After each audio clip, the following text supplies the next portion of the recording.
The following coverage of the International Livestock Congress at the Calgary Stampede is brought to you by Haney Farms, your canola, corn, and cereal seed experts. HaneyFarms.com.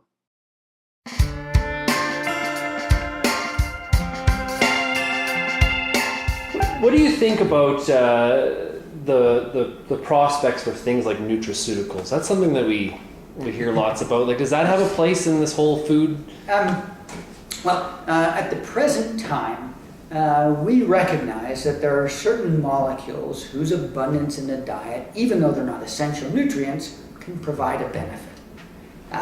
We're just beginning to understand those. The good news is, it looks like there's a wide range of molecules that seem to have beneficial properties, especially when you begin to isolate individuals and their particular health and lifestyle needs. That's the good news. The bad news is we cannot assume, because these are not essential, that they're good for everybody at any level. That means they're going to have to undergo a scrutiny much like drugs.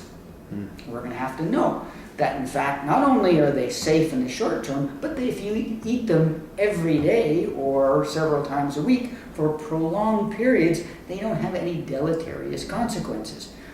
Therein lies the real problem. What you need is a strategy that allows you to discover mechanisms of benefit, in essence, discover individuals who would profit from those mechanisms, and then combine them with ingredients. At the University of California, we actually take a different strategy. What we have realized is that this safety-efficacy dilemma, how can I make sure it's both safe and efficacious for the long term, is going to be very difficult. But there is an advantage we can take from evolution. What you need is something that is evolved to be simultaneously nourishing and safe. Milk.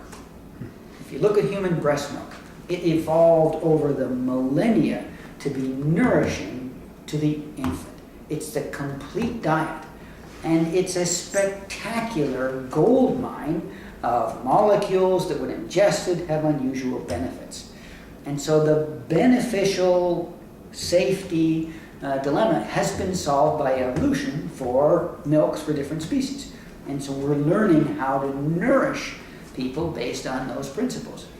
I'll give you an example. This is really a surprising one.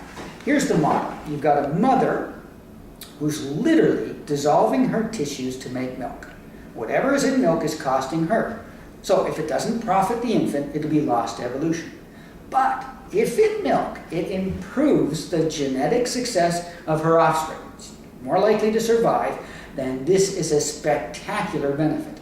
And imagine this Darwinian engine working generation after generation for millions of years, coming up with ways to be successful in nourishing infants. Right? It's exactly what you want. Well, so given this model, if it's costing the mother and it's not profiting the infant, it'll be lost. But if it is, it's good. Imagine our surprise when, in analyzing human breast milk in detail, we find that the third largest macromolecule class, the largest component of molecules, is oligosaccharides that the baby can't digest. How could this be? Clearly it's costing the mother to make them. The baby can't digest them. What would they possibly be doing? Well, it turns out we've been looking at and analyzing the structures and disassembling the molecules, and it turns out that they, in fact, don't get digested by the infant. They end up in the intestine, and they're selectively fermented by protective bacteria. Now think of that. The mother has basically recruited another life form to babysit her infant, beneficial protective bacteria, and she makes sure that only those grow successfully because she feeds them. Pathogenic bacteria can't eat these oligosaccharides. The beneficial bacteria can. So what have we learned from that? A, good thing to breastfeed babies because they get these benefits. But since evolution found this as a strategy, why don't we take that strategy to other people? People who are in the hospital and need that kind of protection. People who are on antibiotics and coming out and want their bacteria recolonized appropriately. The elderly who have problems with basically pathogenic overload in their intestine. So we now know what the molecules are, we know what the bacteria are, and we can begin to literally change the way we feed people with this whole dimension. And we can be very confident this is an appropriate, safe, and effective way because this is what evolution came up with in human milk. So we think there are very appropriate strategies to go in the short term to improve diet and health, to improve in the long term way of being able to personalize and find mechanisms of benefit and molecules that deliver on that. And so we think the future of this is actually very, very attractive. So one last thing before I let you go, it's an amazing discussion, is a lot of discussion right now about the food system, okay? So a lot of talk about how do we improve that food system, and you sort of elaborated on a bit today as far as the personalized nature of it. But there's a lot of blame or attack or new scrutiny being placed on farmers and some of the products that they produce and the contribution that is having to things like obesity and lack of exercise and those kinds of things. Can you talk a little bit about that? Sure.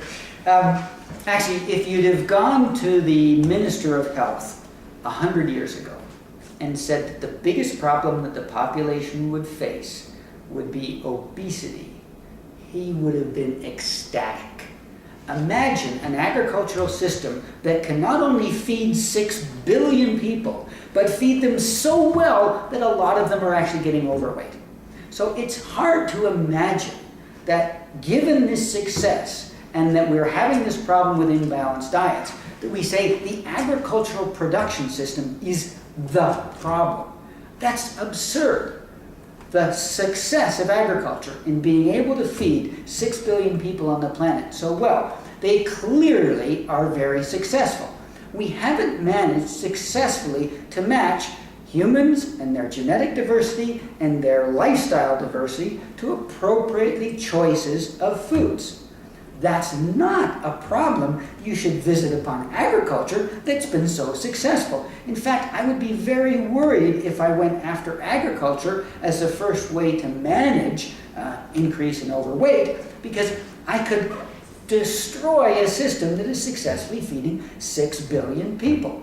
They've been so successful at that. Build the scientific knowledge you need to make more balanced personal diets and hand it to that agricultural system. I'm confident they're going to do very well at it. They've done very well at what we've asked them to do before. So the agricultural system is not the problem. Our lack of knowledge of how to go forward is the problem. And I am actually quite confident that the agricultural system we have now is going to be very, very successful at acting upon the greater knowledge that we're able to give them. Bruce, thank you very much for today, and thank you for your time. No.